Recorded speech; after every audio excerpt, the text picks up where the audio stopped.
تانیثیت، تاریخ اور تصورات اور مختلف نظریات، تنقید اور جدید تنقیدی نظریات. میں ڈاکٹر نبیل احمد، اسسٹنٹ پروفیسر شعبہ Urdu, university of education Lahore. تانیثیت کا آغاز مغربی دنیا سے ہوتا ہے. وہاں کی سماجیاتی بنیاد ایسی تھی جس میں ایک عرصے تک عورت کو تمام معاملات سے دور رکھا جاتا تھا. عورت کا تعلیم میں اس طرح سے کوئی کام نہیں تھا. عورت کو ووٹ کا حق حاصل نہیں تھا. عورت کو جائیداد سے بھی بڑی حد تک محروم رکھا جاتا تھا. تو ایک لحاظ سے عورت حاشیے پر تھی. وہیں سے عورت نے محسوس کیا کہ اس کی اپنی ہستی ہے، اس کا اپنا ایک وجود ہے. اس نے اپنے وجود کی شناخت کے لیے تگ و دو کی، اور اس نے مرد اساس معاشرے سے اپنے حقوق کا نہ صرف مطالبہ کیا بلکہ اس صنفی امتیاز کے خلاف پرچم بلند کیا جو مرد اور عورت کے درمیان ایک امتیاز قائم کرتا تھا، ایک امتیاز روا رکھتا تھا. تانیثیت کی تعریف اور اس کے تصور کی فہم کے لیے ہمیں یہ بھی دیکھنا ہوگا کہ انٹرنیشنل انسائکلوپیڈیا آف سوشیولوجی میں تانیثیت کے بارے میں کیا لکھا ہے. ویسے تو تانیثیت کی کوئی جامع تعریف نہیں ہو سکی ہے جس کے بارے میں ہم یہ کہیں کہ یہ بالکل پرفیکٹ، فائنل، حتمی اور جامع تعریف ہے. اسے ہم تانیثیت پر صادق کر سکتے ہیں.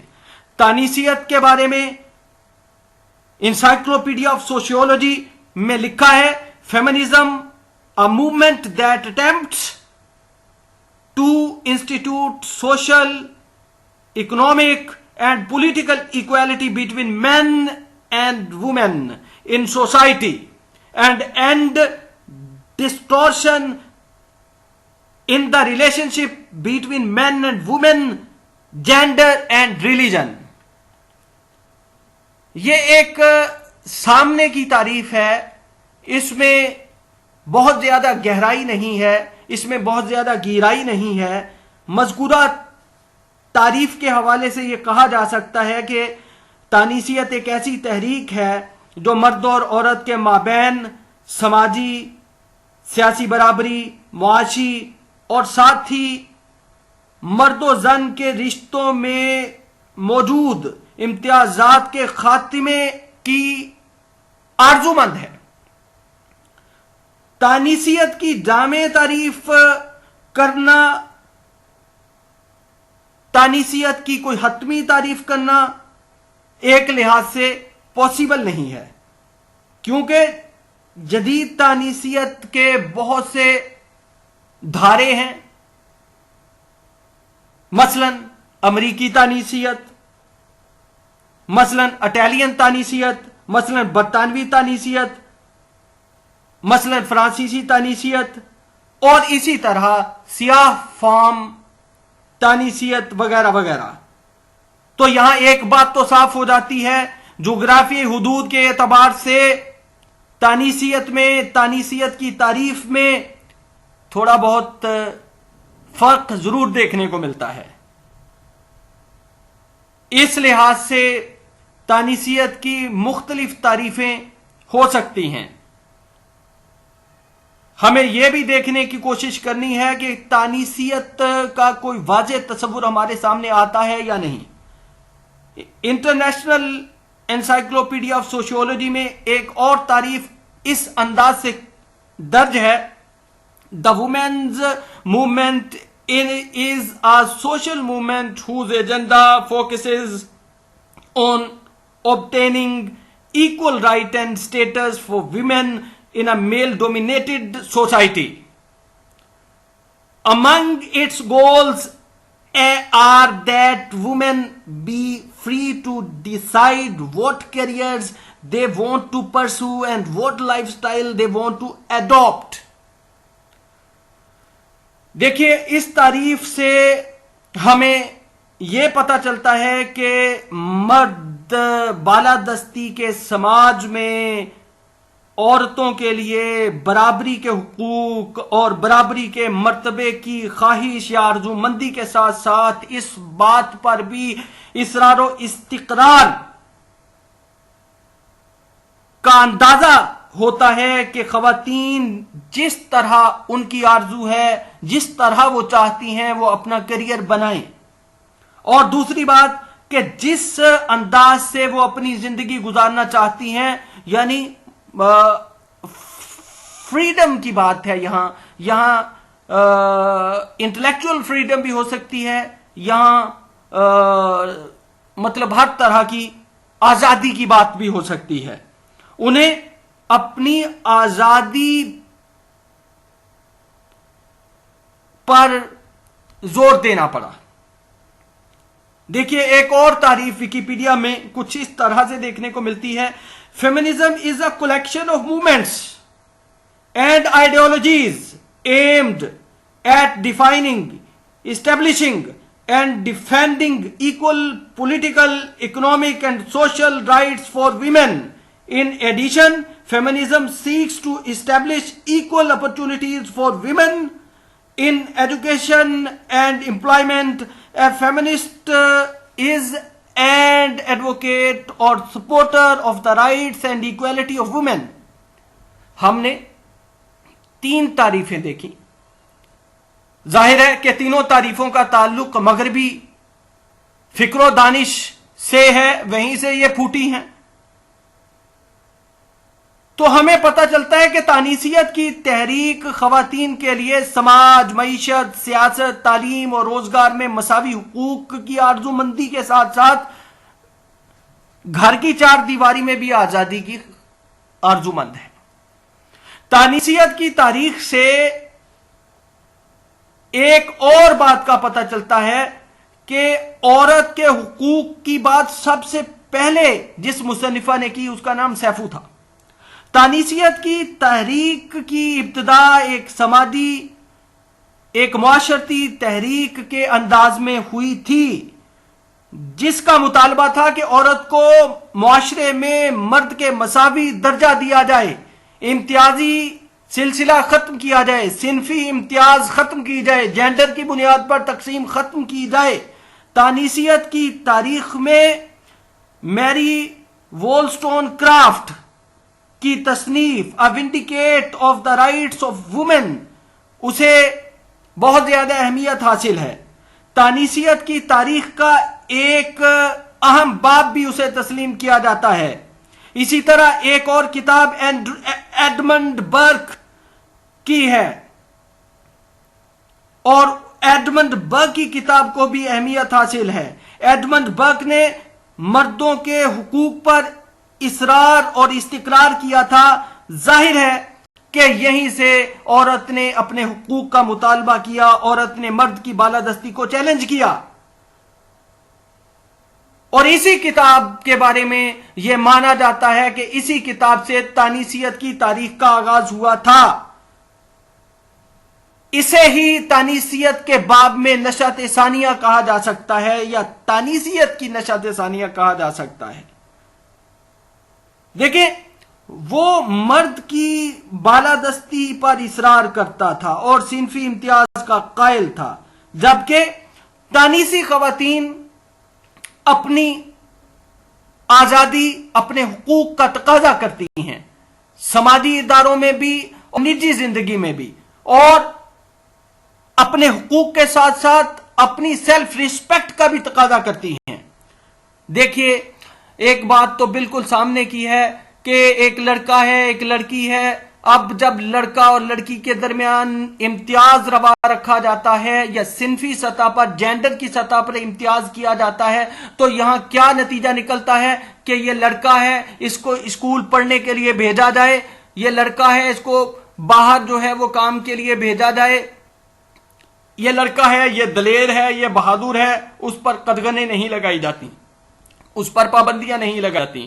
جب دوسری طرف ہم یہ دیکھتے ہیں، کہا جاتا ہے کہ یہ لڑکی ہے، یہ صنف نازک ہے، یہ کمزور ہے، اس کو دیہی علاقوں میں تو اسکول بھی نہیں بھیجا جاتا، اس طرح اس کو تعلیم سے بھی محروم رکھا جاتا ہے۔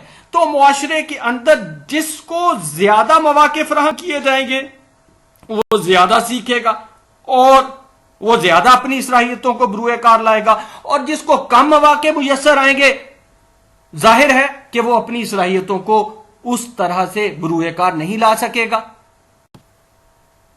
تانیثیت مغرب اور تانیثیت سے جڑے ہوئے تصورات و نظریات۔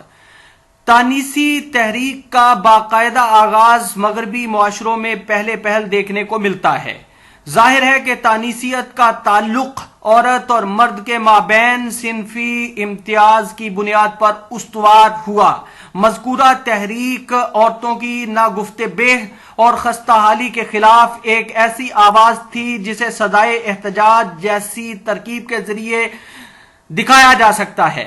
لفظ تانیثیت ایک ایسی اصطلاح ہے جو فیمنزم کا اردو ترجمہ ہے۔ مذکورہ اصطلاح لیٹن زبان کے ایک لفظ فیمینا سے مشتق ہے۔ مذکورہ اصطلاح کے واضح مفاہیم خواتین کے محاسن کی خبریت سے مملو ہیں۔ تانیثیت یا تانیثیت کی اصطلاح کا استعمال فرانس کے طبی شعبے میں پہل کیا جاتا تھا۔ وہ لوگ جن میں خواتین کے محاسن پائے جاتے تھے ان کے لیے مذکورہ اصطلاح کا استعمال کیا جاتا تھا۔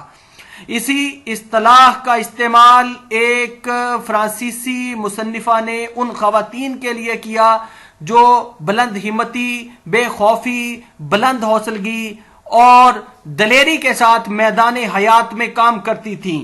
ان کے لیے تانیثیت کی اصطلاح کا استعمال کیا گیا۔ وہ خود بھی تانیثی تھیں، انہیں اس بات کو لے کر بالکل بھی عدم تمانیت کا احساس وغیرہ نہیں تھا کہ لوگ انہیں تانیثی کہیں گے یا کہتے ہیں۔ انہیں کسی بھی قسم کا ملال نہیں تھا۔ اس طرح تانیثیت کی پہلی تحریک، پہلی موومنٹ کے آغاز کے زمانے میں اس اصطلاح کا استعمال باقاعدہ طور سے ہونے لگا۔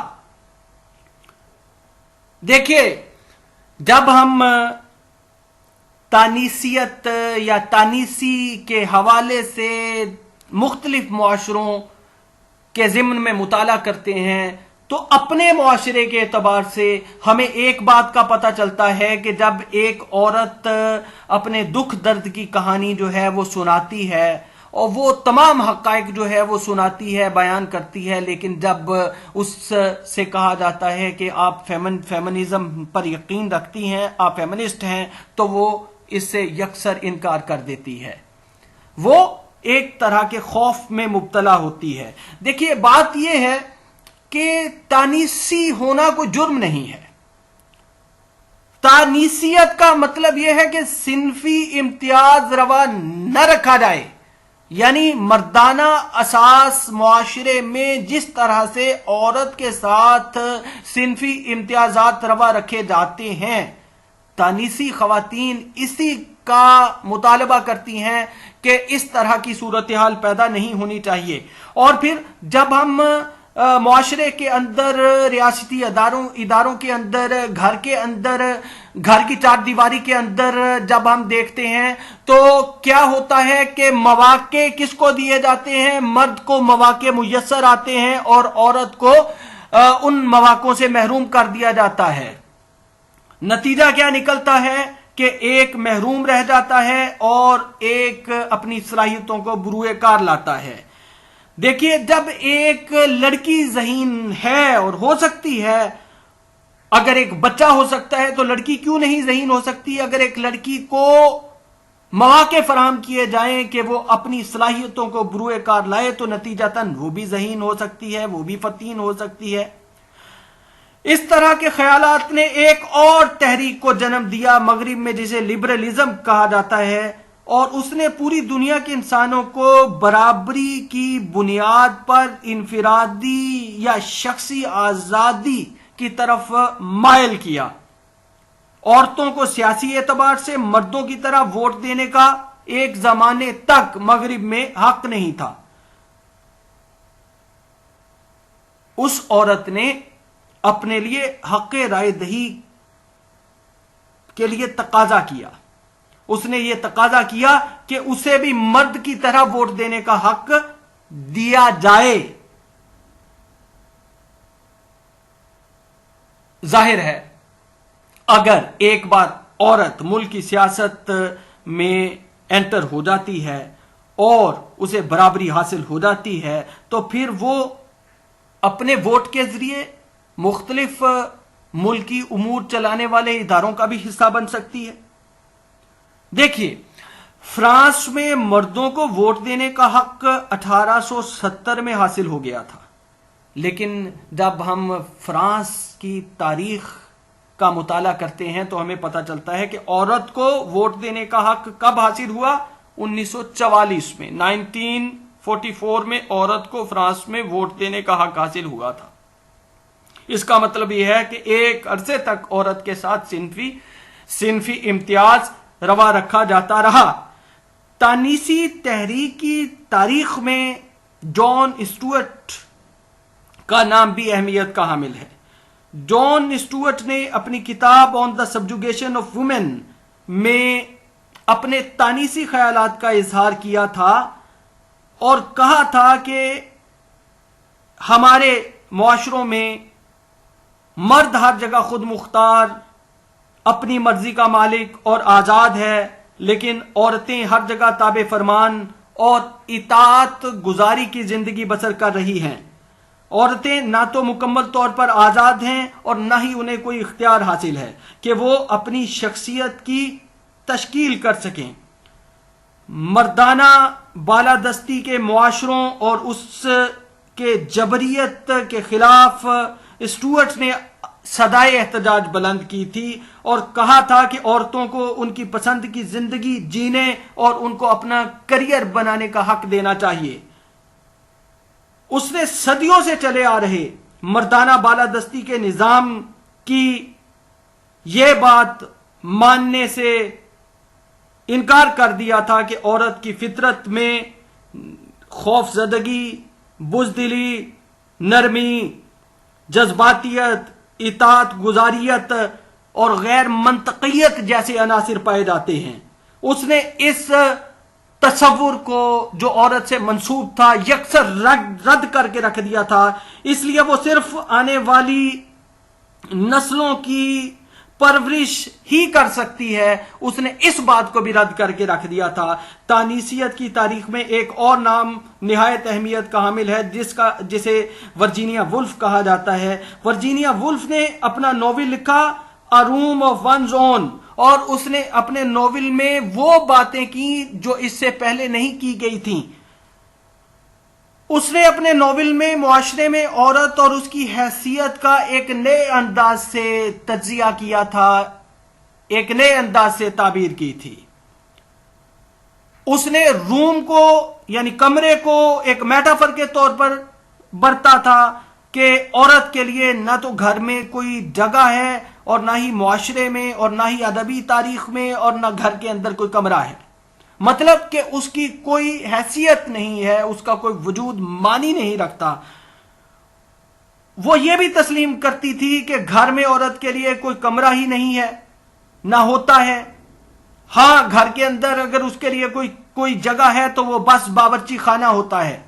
اگر عورت کچھ پڑھنا چاہتی ہے، کچھ تخلیق کرنا چاہتی ہے تو وہ ایسا کرنے سے یکسر قاصر ہوتی ہے، کیونکہ اس کے پاس اس کا انڈیپینڈنٹ کمرہ نہیں ہوتا جہاں وہ طمانینت قلب کے ساتھ بیٹھ کر کچھ پڑھ سکے، کچھ تخلیق کر سکے. اس کا یہ بھی کہنا تھا کہ میرے پاس میرا اپنا انڈیپینڈنٹ کمرہ ہو تو میں انڈیپینڈنٹ ہو کر لکھوں، مطالعہ کروں، میرے پاس اپنی کتب ہوں، میرے پاس اپنی لائبریری ہو تو میں اپنا کام کر سکوں، تخلیقی کام میں پڑھ سکوں. اس کا یہ بھی کہنا تھا کہ عورتوں کو ایک کمرہ اور اگر کچھ رقم دے دی جائے تو وہ ذہنی طور پر آزاد ہو جائیں، وہ محکوم نہ رہیں. اس طرح وہ بھی اپنے معافی ضمیر کا اظہار کرنے کی سطح پر آ جائیں. اس نے پہلی بار صنفی تعلقات کے موضوع پر لکھا اور خاتون مرکز مطالعے اور تعلیم کی بنیاد رکھی. اس کی دلیل تھی کہ مردانہ بالادستی کا سماج تعلیمی نظام اور مطالعے کے طریقہ کار کو عورت اور عورت کے مطالعے کی راہ میں بڑی حد تک رکاوٹ بنتا ہے. عورتوں کو باقاعدہ اس بات کی تربیت دی جاتی ہے کہ وہ مردوں کے نقطہ نظر سے، مردوں کے ویو پوائنٹ سے دنیا کو دیکھیں، دنیا کو پڑھیں، دنیا کے بارے میں سوچیں. اقدار، جمالیات اور ادبی معیار بندی سبھی کچھ مرد مصنفین اور نقادوں کے بنائے ہوئے جمائے ہوئے طریقوں اور مردانہ بالادستی کے سماج کے زائدہ ہیں، اور انہی کو یونیورسل کہا جاتا ہے یا تسلیم کیا جاتا ہے، جبکہ یہ سب کے سب مرد اورینٹڈ ہیں، مرد کے ذکر سے شروع ہوتے ہیں اور مرد کی بالادستی پر ہی اپنا دائرہ مکمل کرتے ہیں. عورتیں آزاد ہوں اور وہ آزادانہ طور پر لکھیں، تخلیق کریں، ساتھ ہی وہ جس طرح سوچتی ہیں وہ اس طرح لکھیں، اس طرح سے اپنے خیالات کا اظہار کریں. اس پر مردانہ بالادستی، مرد اساس معاشرے کی جبریت نہ ہو تو اسے حقیقی ادب مانا جائے گا جو عورت کی ترجمانی پر مبنی ہوگا، جسے گائنو کریٹیسزم نے ایک اور انداز سے دیکھا. ظاہر ہے کہ گائنو کریٹیسزم عورت کے تخلیق کیے گئے ادب کے گرد اپنا دائرہ بناتی ہے. وولف تذکیر و تانیث کے اس تصور کے بھی خلاف ہے جس سے وحدت اور ہم آہنگی کے بجائے سنویت کا تصور جنم لیتا ہے. وولف کے تصورات کی وضاحت کرتے ہوئے ہمیں یہ بھی کہنا چاہیے کہ اب تک جو ادب خواتین نے تخلیق کیا ہے اس پر مردانہ بالادستی کی جبریت کا پرتو ہے. یعنی یہ وہ نہیں ہے جو عورتیں لکھنا چاہتی تھیں، بلکہ یہ وہ ہے جو مردانہ بالادستی کی مشروط جبریت کے حالات کے نتیجے میں لکھا گیا. ظاہر ہے کہ قاری کی توقعات کو بھی سامنے رکھا گیا. وولف نے یہ کہا کہ ریڈر نے ہمیشہ ایسے ادب کو منفی نقطہ نظر سے ہی دیکھا ہے اور ایسے ادب کا منفی نقطہ نظر سے ہی مطالعہ کیا ہے. اس سے بھی ایک اور اذیتناک بات یہ ہے کہ بعض خواتین نے غیر معمولی صلاحیتوں کے باوصف لکھنا ہی چھوڑ دیا، اور بعض خواتین جنہوں نے چھپ کر لکھا، جنہوں نے مختلف فرضی ناموں سے لکھا، ایسی خواتین بھی ہمیں ادبیات عالم میں دیکھنے کو مل جاتی ہیں، یا ان کی تحریریں، ان کی تخلیقات بھی ہماری نظر سے گزرتی ہیں. کیا تانیثیت کی کوئی باقاعدہ تعریف متعین کی گئی ہے یا ہو سکتی ہے، یا ہم یہ کہہ سکتے ہیں کہ فلاں تعریف تانیثیت کے ضمن میں جامع و مانع ہے؟ تانیثیت کی کوئی قائم بذات نوعیت کی تعریف متعین نہیں ہوئی اور نہ ہی کی جا سکتی ہے جسے ہم کہہ سکیں کہ یہ تانیثیت کی باقاعدہ تعریف ہے یا جامع تعریف ہے، کمپریہنسو تعریف ہے. مختلف مصنفین تانیثیت کی تعریف مختلف حوالوں کے ساتھ کرتے ہیں یا کرتے آئے ہیں. اس کا مطلب یہ ہوا کہ اس کا تعلق دنیا کے مختلف خطوں کی جاریہ صورتحال کے ساتھ جڑا ہوا ہے. ہاں، ایک بات تو طے شدہ ہے کہ تانیثیت کا بنیادی ادعا یہ ہے، بنیادی مقصد یہ ہے کہ عورت کو مرد کے مساوی نہ صرف نامیاتی کل کی حیثیت سے تسلیم کیا جائے، بلکہ عورت کی اس کی تکریم کے لحاظ سے، اس کے مرتبے کے لحاظ سے اس کا مقام دیا جائے اور اس کی تعظیم کے مطابق اسے حقوق فراہم کیے جائیں۔ تانیثیت ایک لحاظ سے ایک ایسی تحریک ہے جو حیات کارزار کے تمام میدانوں اور تمام شعبوں اور تمام حلقوں میں صنفی امتیاز کو رد کرتی ہے، جو اس کے متضاد سمت میں مرد مسلط کرتا ہے۔ وہ تمام سماجی ادارے، وہ تمام ریاستی ادارے، وہ تمام نجی ادارے جن میں وہ کام کرتی ہے، اس کا نہ صرف احترام کیا جائے بلکہ اس کے مساویانہ بنیادوں پر حقوق بھی اسے دیے جائیں اور اس کے ساتھ برابری کی بنیاد پر سلوک بھی روا رکھا جائے۔ تانیثیوں نے زندگی کے تمام شعبوں میں اپنے حقوق کے لیے صدائے احتجاج بلند کرنے کے ساتھ ساتھ معیشت، جائیداد، تعلیم، سیاست، تمام سماجی اداروں میں اپنا حق نہ صرف طلب کیا بلکہ اپنے وجود کی، اپنی ہستی کی حقیقت کو بھی تسلیم کروانے میں بڑی حد تک تگ و دو کی۔ خاص طور سے مغرب میں تانیثیوں نے اور تیسری دنیا میں تانیثیوں نے عمومی طور پر کاوشیں کی۔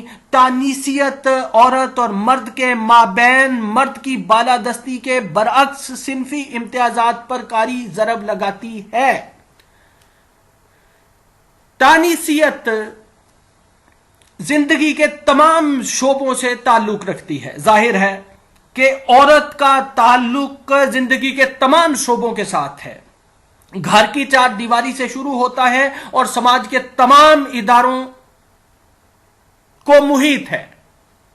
تو گھر کے اندر عورت کو بہن کے روپ میں، عورت کو بیٹی کے روپ میں، عورت کو ماں کے روپ میں، عورت کو بیوی کے روپ میں، عورت کو ہر طرح کے انداز سے، جتنے بھی عورت کے روپ ہیں، جتنے بھی عورت سے جڑے ہوئے رشتے ہیں، عورت چاہتی ہے، اس کی آرزو مندی ہے کہ مرد اساس معاشرہ، مردانہ بالادستی کا معاشرہ اس کو اس کے حقوق دے، اس کے ساتھ امتیازی سلوک روا نہ رکھے۔ دیکھیے، ہم جب اردو ادب کی تاریخ کو دیکھتے ہیں یا ہم انگریزی ادب کی تاریخ کو دیکھتے ہیں تو ہمیں تانیثیت کی تحریک سے پہلے، تانیثیت کی پہلی تحریک، تانیثیت کی دوسری تحریک، تانیثیت کی تیسری تحریک سے پہلے ہمیں یہ پتہ چلتا ہے کہ مرد عورت کا ایک ویو بناتے تھے ادب کے ذریعے، لیکن وہ عورت کا وہ امیج تھا جو مرد نے بنایا ہوا تھا، وہ عورت نے اپنے بارے میں نہیں بنایا تھا، خود نہیں تخلیق کیا تھا۔ تو ہم جو ہے تانیثیت کے بارے میں تھوڑا سا اور دیکھتے ہیں۔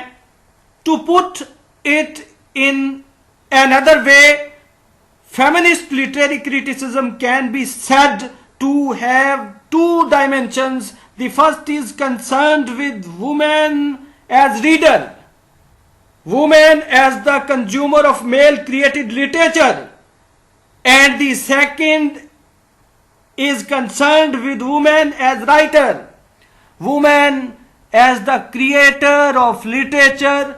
In the words of Alan Shwalter, quote, "The feminist critic is essentially political and polemical with theoretical affiliations to Marxist sociology and aesthetics. Gynocritics is more self-contained and experimental with connections to other modes of new feminist research. In a dialogue between these two positions, Caroline Helburn, the writer, and Catherine Stimson, editor of the American journal Science, Women in Culture and Society, compare the feminist critic to the Old Testament, looking for the saints looking for the sins and errors of the past, and gynocritics to the New Testament seeking the grace of imagination. Both kinds are necessary. They explain for only the Jeremiahs of the feminist critic can lead us out of the Egypt of female servitude to the promised land of the feminist vision. That the discussion makes use of these biblical metaphors points to the connections between feminist consciousness and conversion narratives which often appear in women's literature. Caroline Halburn comments on her own text, when I talk about feminist criticism, I am amazed at how high a moral tone I take. Unquote. The feminists believe that in order to understand women's position in the world, one has to understand the system of patriarchy. Men all over the world looked at women for their point of view. And not only that, they have also taught and even forced women to look at themselves from male point of view.